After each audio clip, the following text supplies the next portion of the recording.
Olá, seja muito bem-vindo ao nosso canal da IEQ Palhano. Para continuarmos conectados, pedimos que você se inscreva em nosso canal, ative as notificações através do sininho e baixe o nosso aplicativo. Se possível, venha nos fazer uma visita de forma presencial. Queremos te conhecer. Neste momento, você irá ouvir uma palavra que irá edificar a sua vida. Que Deus te abençoe. Pai esteja convosco, amém? Vamos à palavra de Deus, Mateus capítulo 26.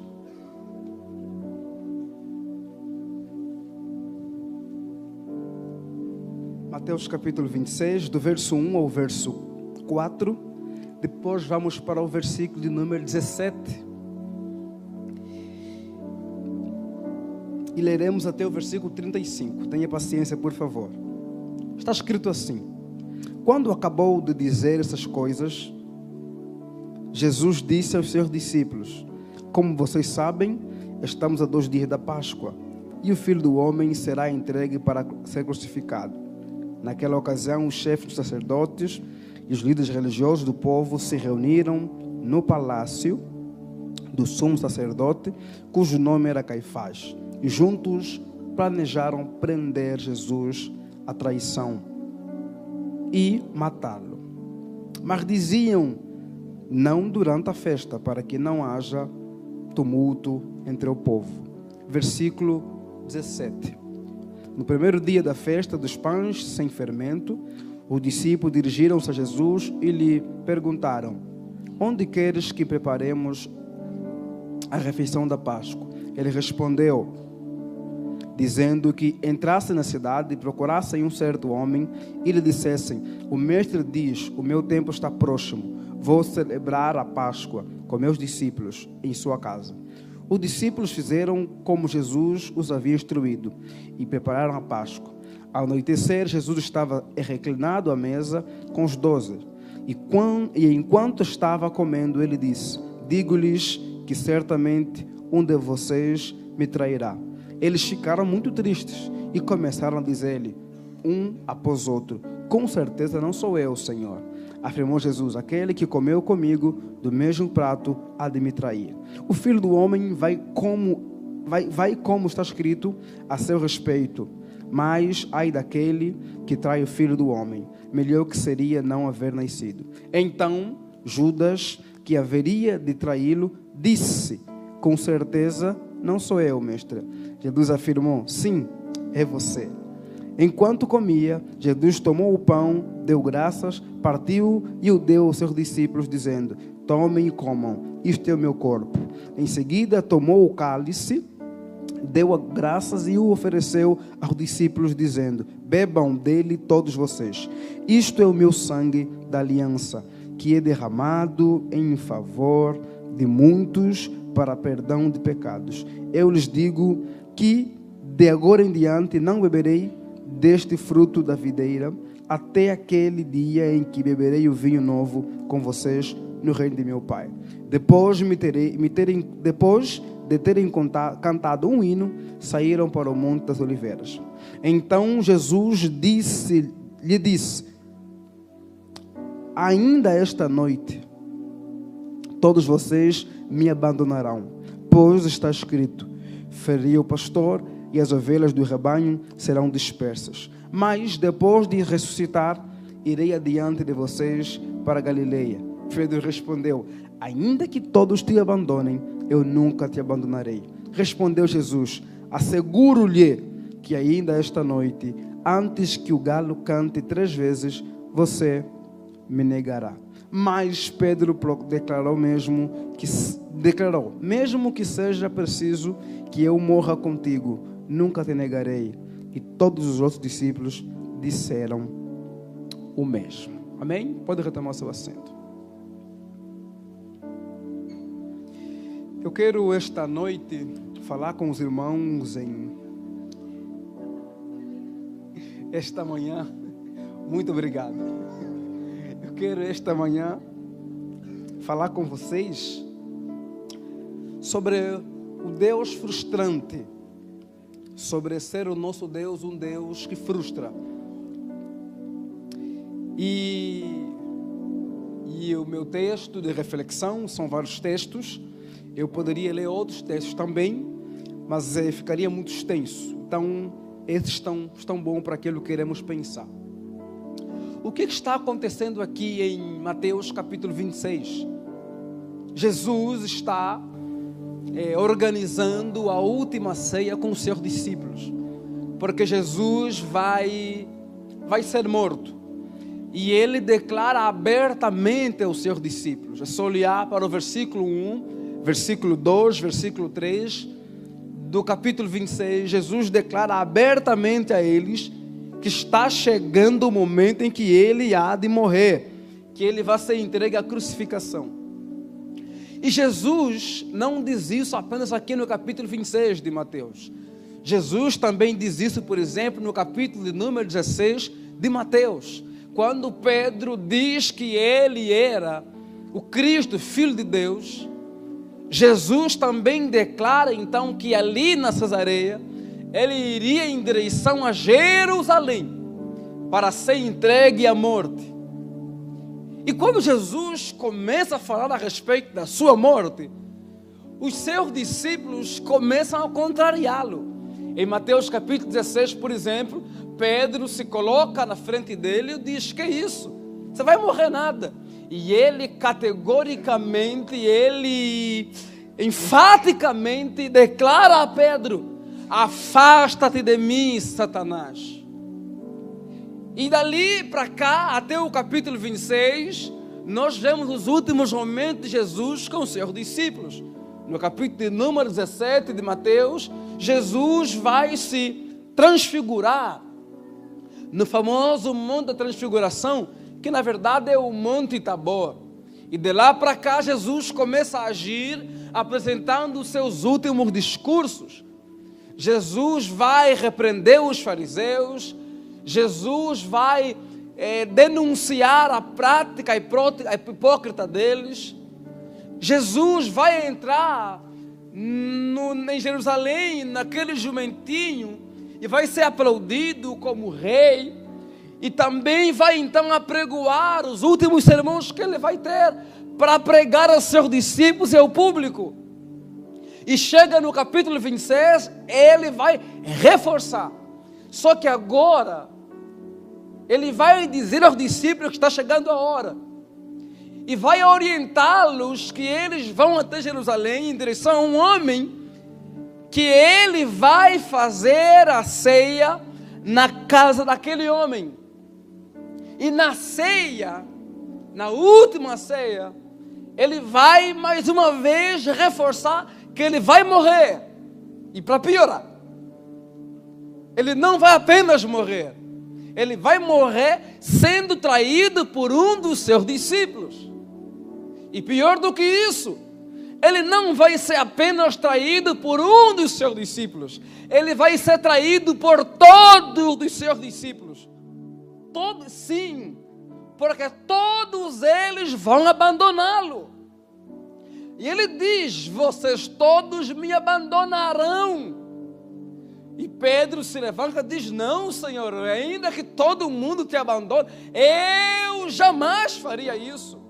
Ainda que preciso seja morrer por você, eu morrerei. Isso é o versículo. Pedro é interessante. Aqui estamos no versículo de número 35. E então Pedro é como que o representante dos demais, e os demais seguem aquilo que ele fala. Também nós faremos isso. Assim como Pedro diz que não te abandonará, e se preciso for morrer por ti, nós também morreremos. E Cristo diz a eles: olha, Pedro, sabe, antes que o galo cante, 3 vezes você me negará. O galo aqui é muito provável que seja uma espécie de uma buzina naquele contexto. E então eles vão para o Getsemane. E Judas se levanta e vai traí-lo. Se você olhar para o versículo de número 4 do capítulo 26, diz que os líderes religiosos estavam conspirando a morte de Jesus. E para o contexto deles era algo não ético, era algo reprovado pelo contexto tanto judaico como romano. Projetar a morte de alguém sem antes julgá-lo. Portanto, a projeção da morte de Cristo aconteceu antes mesmo de ter um julgamento a respeito dele. Antes mesmo dele passar por um julgamento. Mas então, o que é que eles fazem? Fazem clandestinamente. E Judas tem acesso a eles, a poder oferecer a Jesus como aquele que ele vai trair, recebendo algum valor. De certa forma, Judas não teria um acesso tão facilitado à liderança religiosa judaica e política, aos homens do Sinédrio, cerca de 70 homens. Mas parece que foi muito fácil, por quê? Porque há aqui uma harmonia de interesse. Assim como os líderes religiosos queriam matá-lo e prendê-lo, Judas também queria vendê-lo. E o que é que está na causa da venda, da projeção da morte, do planejamento da morte do Cristo? Por que que os líderes religiosos querem matá-lo, querem vê-lo crucificado? E Judas quer também traí-lo. É pelo fato de que todos eles foram frustrados por Cristo. É pelo fato de que Cristo decepcionou todos eles. Pelo fato de que eles colocaram uma expectativa melhorando. É pelo fato de que todos eles tinham uma projeção, uma expectativa de quem era o Messias, de como seria o Messias, de como o Messias agiria, de como o Messias se procederia, ou então caminharia, moveria, existiria, e como seria o ministério, a existência, a caminhada do Messias. E o Cristo encarnado, Deus encarnado, não correspondeu a estas expectativas. Então, por isso, uns querem matá-lo e outros, como Judas, querem vendê-lo. Nós estamos em um contexto em que existem escolas, existem movimentos, existem interpretações. E o messianismo, no contexto judaico, era muito comum, era corriqueiro. E as variadas escolas tinham suas percepções a respeito do Messias. Por exemplo, os saduceus esperavam no Messias um Messias político e rico.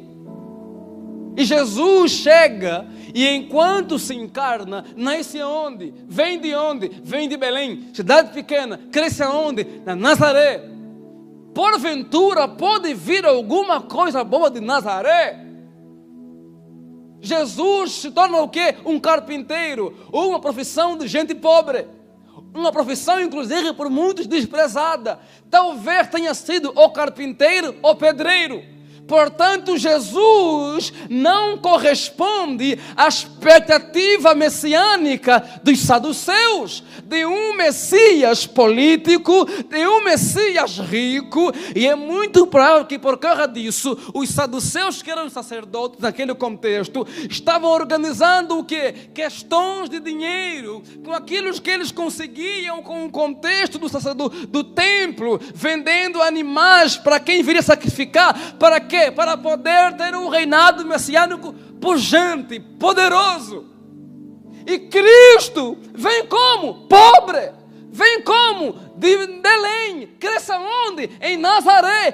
Cresce no contexto que não há essa expectativa de um Messias rico, político, rei, poderoso, terrenamente em termos de materiais.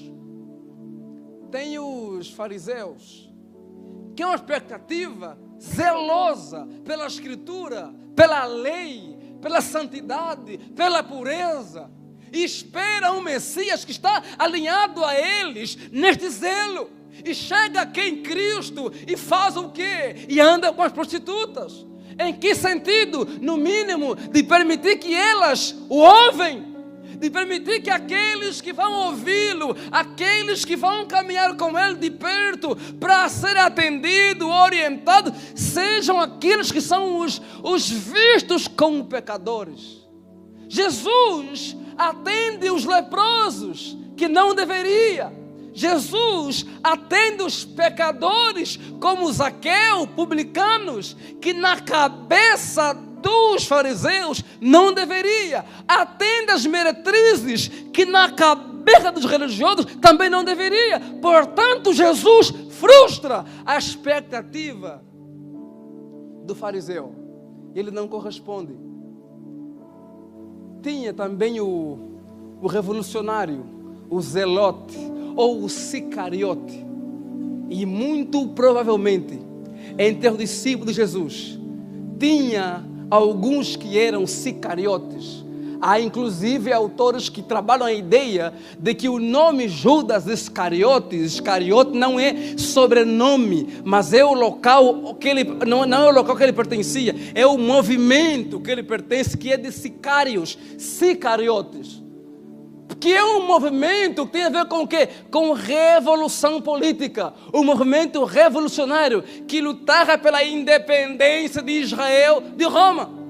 E portanto, alguns, e aqui, eles andavam com espadas, porque sicariote é aquele que anda com espada. E provavelmente os discípulos de Cristo, como Pedro, por exemplo, que tinha espada ali, quando chega no Getsemane e corta a orelha de Malco, é possível que também tenha percebido esse movimento. E Judas, especificamente, é alguém que projetou em Cristo o quê? Esse revolucionário político, esse que tinha o quê? A sabedoria, que tinha o quê? O poder, que tinha o quê? A capacidade de os conduzir. Os conduzir para quê? Os conduzir para uma independência, para uma libertação, para uma revolução contra o Império Romano. E Cristo tinha tudo aquilo que correspondia para ser cumprido a isso. Por quê? Porque Judas viu Cristo andar por cima das águas. Judas viu Cristo dar vida a gente morta. Judas viu Cristo multiplicar pães e peixes. Judas viu Cristo fazer o surdo ouvir, o cego enxergar. Judas viu Cristo mandar acalmar o vento aí, e o mar ficar quietinho. Judas viu Cristo fazer coisas extraordinárias que corresponderiam ao quê?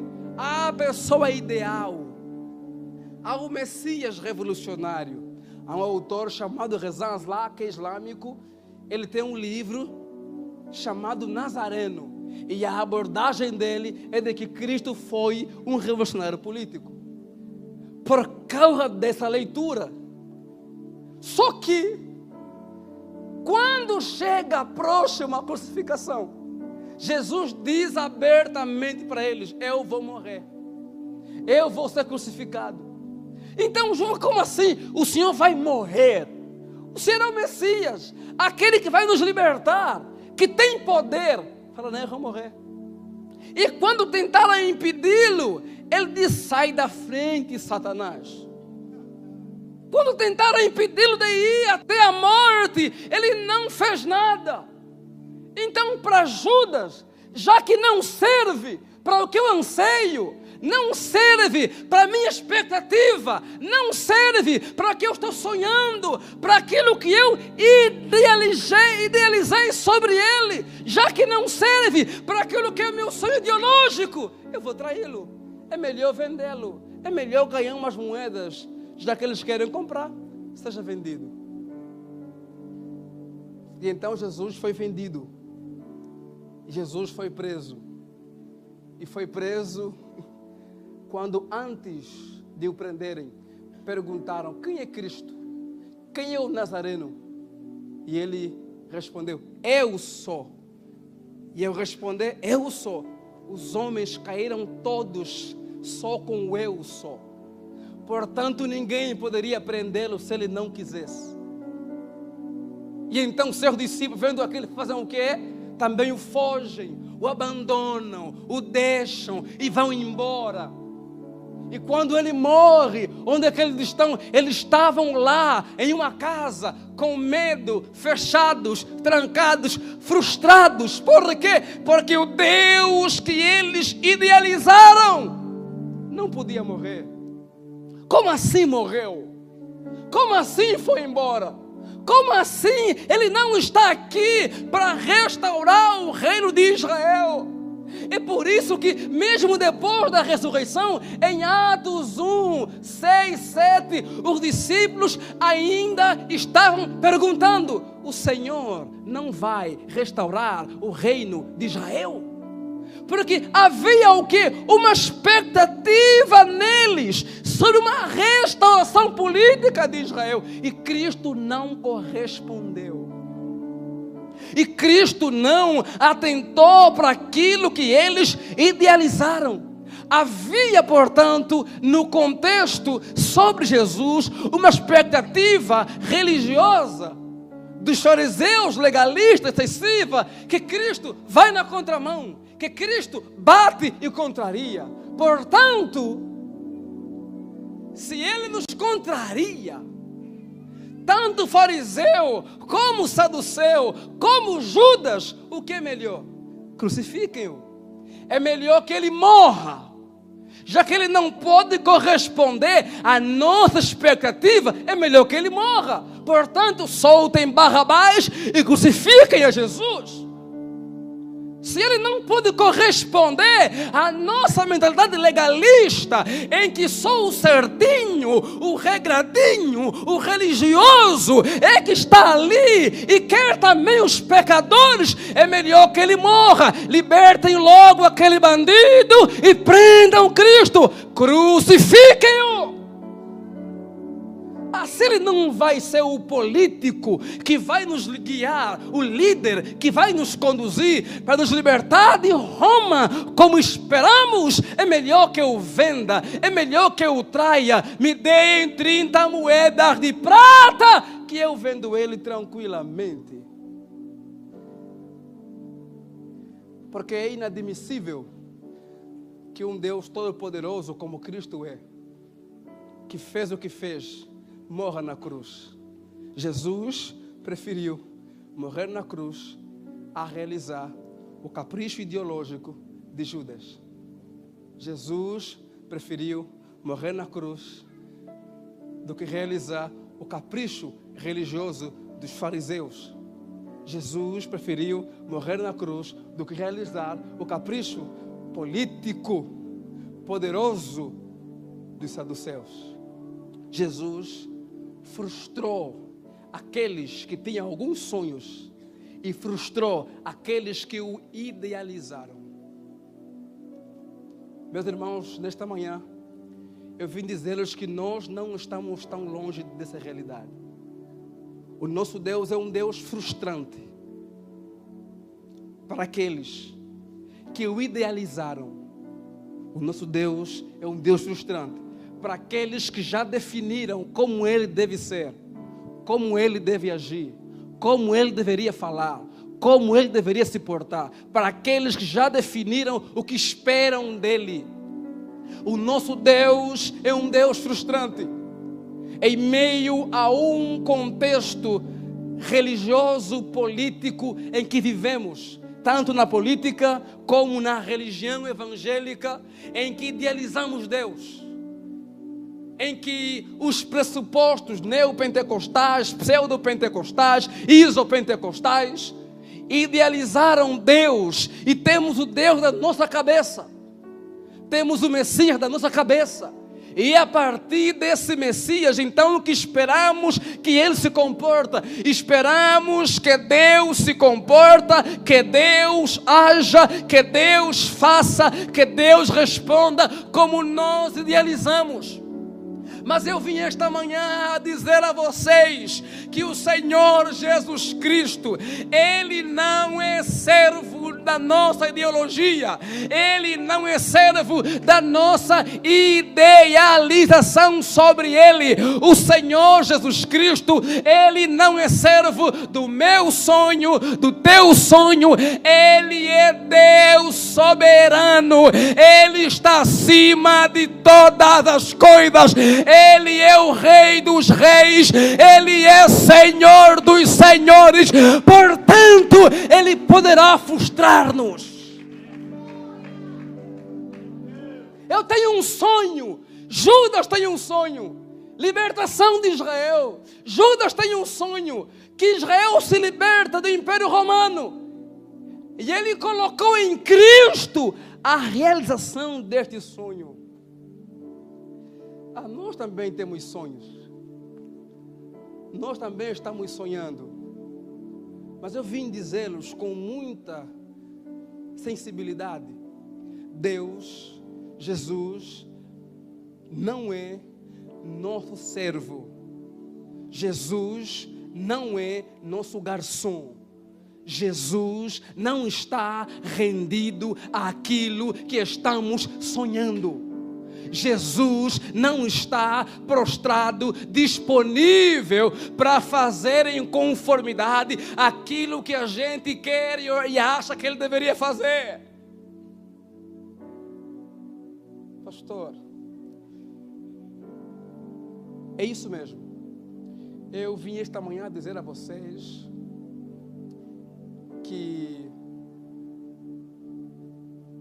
assim como Judas, assim como muitos dos discípulos, nós também colocamos no Senhor os nossos sonhos, mas não porque queremos que o Senhor cumpra aquilo que é a vontade dEle, mas porque nós idealizamos de que aquilo que eu sonho, Ele deverá fazer. Ele deverá fazer acontecer. Vai sair como eu de fato estou colocando sobre Ele. E sabe de uma coisa? Quando tal coisa não acontece, nós também gritamos: crucifiquem-o. É melhor que Ele morra do que eu viver sem o meu sonho realizado. Mas como assim morrer? Sim, o morrer aqui não é mais literal. É a ideia talvez de um ateísmo prático. A ideia de alguém que crê em Deus na mente, mas o coração está distante. A prática está longínqua. A vivência está totalmente contrária a Deus. Talvez o maior exemplo de ateísmo prático seja o diabo, que crê que Deus existe, mas o coração está longe. E nós também não estamos longe disso. Também temos sonhos. E quando Deus não realiza o meu sonho, o que é que eu faço? É melhor que Ele morra. Crucifiquem-o. É melhor que eu venda com 30 moedas de prata. Mas como, Israel? Sabe como? Quando cremos nele, mas não nele como Ele é, mas nele como nós idealizamos, nele como nós enxergamos, nele como aquele que é o nosso servo, nele como aquele que vai nos servir, nele como aquele que tem de fazer, e vou dizer, o meu capricho. E vou dizer, nele como aquele que tem que fazer aquilo que eu acho que é o centro do mundo, do universo. Eu vim nesta noite dizer a vocês, IEQ Palhano, nós não somos o centro do universo. E Jesus não está comprometido em realizar o meu sonho pessoal enquanto Israel. Jesus está comprometido com a sua própria glória, com o seu próprio louvor. Portanto, o meu sonho, o meu desejo, o meu projeto, o meu anseio precisa, acima de tudo, estar alinhado com quem Ele é, com o que Ele quer fazer, com a vontade dEle, com o projeto dEle. Ele não é um Deus que está rendido. Não. Ele está acima de todas as coisas, acima de tudo e acima de todos. Deus que nós idealizamos é um Deus que muitas das vezes é o nosso Deus e não Jesus. E eu olho para a igreja do século 21 e me parece que nós temos um Deus que idealizamos, temos um Messias idealizado. A pergunta é: que Messias é esse? Que Deus é esse? Para Judas, o revolucionário político que vai nos libertar de Israel. Para muitos de nós, é o meu servo, é aquele que eu mando, é o decreto, e ele vai fazer. É aquele que, se eu falar assim, Deus não vai fazer isso, gente, Deus não faria isso. Não, Deus. E a gente fez o quê? A gente fez de Deus quero dar uma imagem de um ser bonzinho, sabe, que faz tudo o que eu quero. Nós criamos um Deus à nossa imagem e à nossa semelhança. Alguém que está ali para, sabe, é assim e pronto. Mas nesta noite eu vim dizê-los, nesta manhã eu vim dizê-los que esse Deus é só na tua cabeça. Porque o Deus que se encarnou é aquele que está dizendo: eu tenho todo o poder, mas eu decidi me esvaziar. Eu decidi me esvaziar. Eu decidi me esvaziar. Eu decidi fazer o quê? Abrir mão de toda a minha glória. E o Deus que nós idealizamos é aquele que, sendo todo poderoso, tem que realizar tudo aquilo que a gente espera. Ele diz: está muito enganado, meu filho. Eu me esvaziei. Eu morri. Eu fracassei para quem achou que para todo mundo estava me vendo. Eu fui humilhado. E isso é revoltante. Todo o poder, podendo fazer, e o Senhor se esvazia. Sabe por quê? Porque o Deus que nós servimos, Ele não está centrado em mim. Ele não está centrado em você. O Deus que nós servimos, Ele está centrado nele. Deus é a pessoa mais centrada em Deus que existe. Deus. E por incrível que pareça,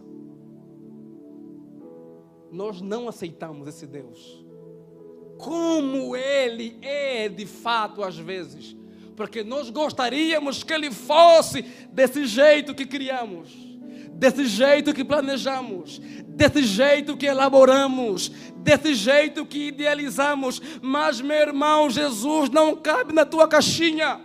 Jesus não cabe na minha caixinha. Jesus não cabe Ele não faria, Ele não agiria, Ele não me daria. Eu vim dizê-los, e talvez seja a palavra mais difícil nesta manhã. Meu filho tem 2 anos e 11 e 10 meses. Fez ontem. E sabe de uma coisa? Meu filho pode morrer daqui 10 dias. E daí? Não, ele não faria isso, sabe, Israel? Ele não faria isso. Não, jamais, misericórdia. E eu não estou falando aqui de boca para fora, tá? É muito sério o que eu estou lhe dizendo. Eu posso morrer daqui 20 dias. Você pode morrer daqui 30 dias. Não, mas Jesus não faria isso. E nem estou dizendo que Ele é que está fazendo, tá? Mas só estou dizendo a gente que Ele pode fazer e permitir coisas que a gente não espera. E aí eu lhe pergunto,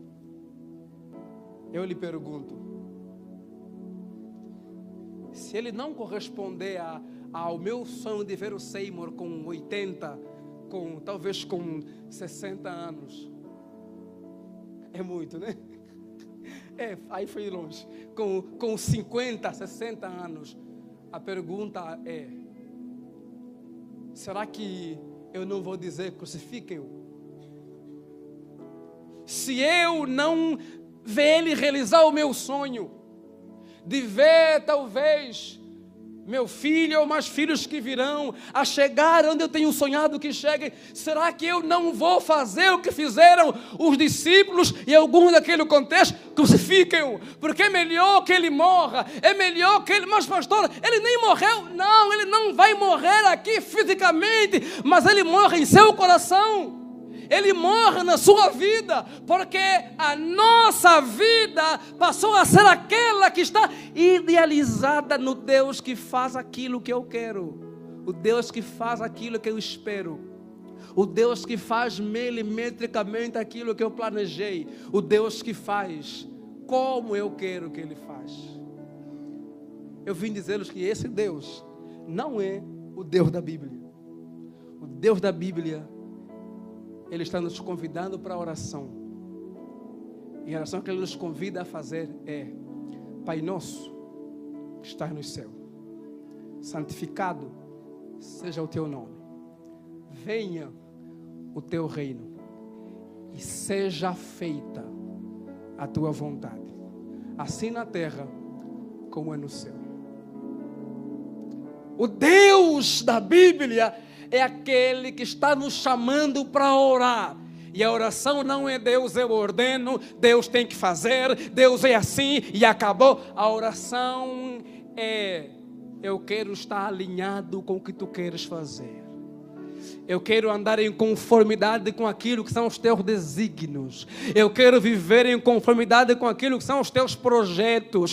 Eu quero viver em conformidade. Alinha, por quê? Por que alinhar o meu coração? Porque o meu coração tende a fugir, tende a desviar. Mas eu vim dizer-lhe que o Deus da Bíblia é um Deus que está nos convidando, não para sermos, ou para Ele ser o nosso servidor. Ele é o Senhor, é Ele que é Rei, é Ele que é o poderoso, é Ele que é Deus, e somos nós os servos. Portanto, somos nós que devemos de estar rendidos diante dEle, dizendo: seja feita a tua vontade, na terra como é no céu, em minha casa, na minha vida, no meu caminhar, como tu queres, porque eu não vivo mais para mim, a minha vida é sua e tudo em mim é para ti. Portanto, aplauda, pode aplaudir. Portanto, esse Deus que nós servimos é soberano. E por ser soberano, Ele contraria a gente, porque Ele é Deus. E quando Ele contraria, eu confio nele. Dói, mas eu descanso nele. E aí, se meu filho vai embora, se vai embora, vai doer muito. Mas tenho que aprender algumas coisas. Primeiro, entender que valeu muito apenas 2 anos e 9 meses, 10 meses que estive com ele. E segundo, tenho que encontrar em Deus o consolo, a graça para poder caminhar. Sabe por quê? Porque o Deus que nós idealizamos não é o Deus da Bíblia. O Deus da Bíblia é aquele que a Escritura diz: quão terrível és. É aquele que a Escritura diz que o adoramos na beleza da sua santidade. Meus irmãos, Deus não é capricho, Deus não é Senhor. E me permitam, por favor, nós não nos reunimos aqui primariamente para que Deus nos abençoe. Não, não, não. É do interesse dEle que a gente seja abençoado material. Sim, é do interesse dEle.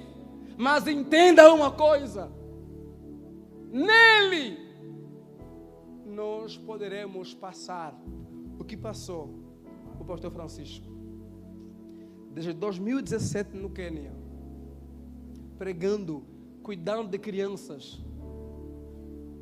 E há pouquinho tempo atrás, umas 2 semanas, desaparece.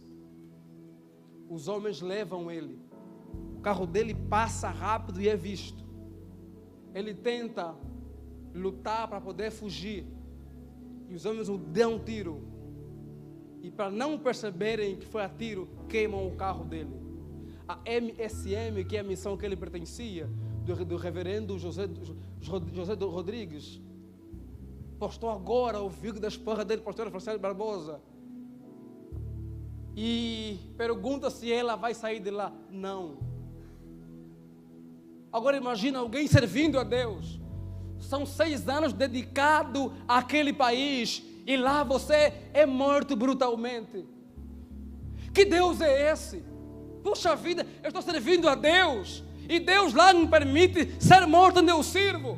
Que Deus é esse? Que, puxa, eu fui lá me doar e agora eu morro. Sabe que Deus é esse? É aquele que, tendo todo o poder, decidiu não lutar, decidiu se entregar na cruz e morrer em nosso lugar. É esse Deus que, tendo poder, que podendo apenas com palavra acabar com tudo, frustrou as expectativas humanas e se fez o crucificado. Sabe o que é esse Deus? É aquele que está no mesmo lugar que o Francisco. O Francisco simplesmente entendeu e reproduziu aquilo que o Deus da Bíblia fez: morrer por nós, quando poderia não fazê-lo. E por esse Deus, o Francisco foi assassinado. Sabe o que é o Francisco? Talvez seja alguém que entendeu, e só a mulher que ficou, que entenderam que o Deus da Bíblia não é o Deus que está ali para realizar o meu sonho. Eu sou o queridinho de Deus. Não, o Deus da Bíblia é soberano. O Deus da Bíblia vai na contramão da gente. O Deus da Bíblia faz aquilo que a gente não espera. O Deus da Bíblia, às vezes Ele vai dizer: a minha graça te basta, e o meu poder se aperfeiçoa na tua fraqueza. O Deus da Bíblia não é aquele que livra sempre, não é aquele que dá sempre, não é aquele que abre a porta sempre. É aquele que, quando acharam que Ele iria falar: me soltem, vem anjo, Ele está quieto. Prendem Ele, batem nele, humilham Ele, cuspem Ele. Fala alguma coisa, Ele não fala nada. E está na cruz, se solta, Ele não fala. Esse é o Deus da Bíblia, que não corresponde à nossa expectativa. Pastor, e daí? E daí, o caminho é cumprir João 15:7. Que as palavras dele estejam em nós, para que possamos falar, anseiar, sonhar, desejar, fluir naquilo que Ele vai colocar em nossa vida e em nossos corações, para que assim vivamos alinhados com a vontade dEle. Eu vim dizer-lhes que Deus tem sua vontade, e a vontade dEle, às vezes, não é a minha, não é a sua. Esse Deus é um Deus frustrante. Sabe de uma coisa? Não é interessante para o mundo nosso ter um Deus como esse, que não corresponde ao que eu quero, que não faz como eu espero. Se você está vindo aqui querendo um Deus que é servente, você está no lugar errado.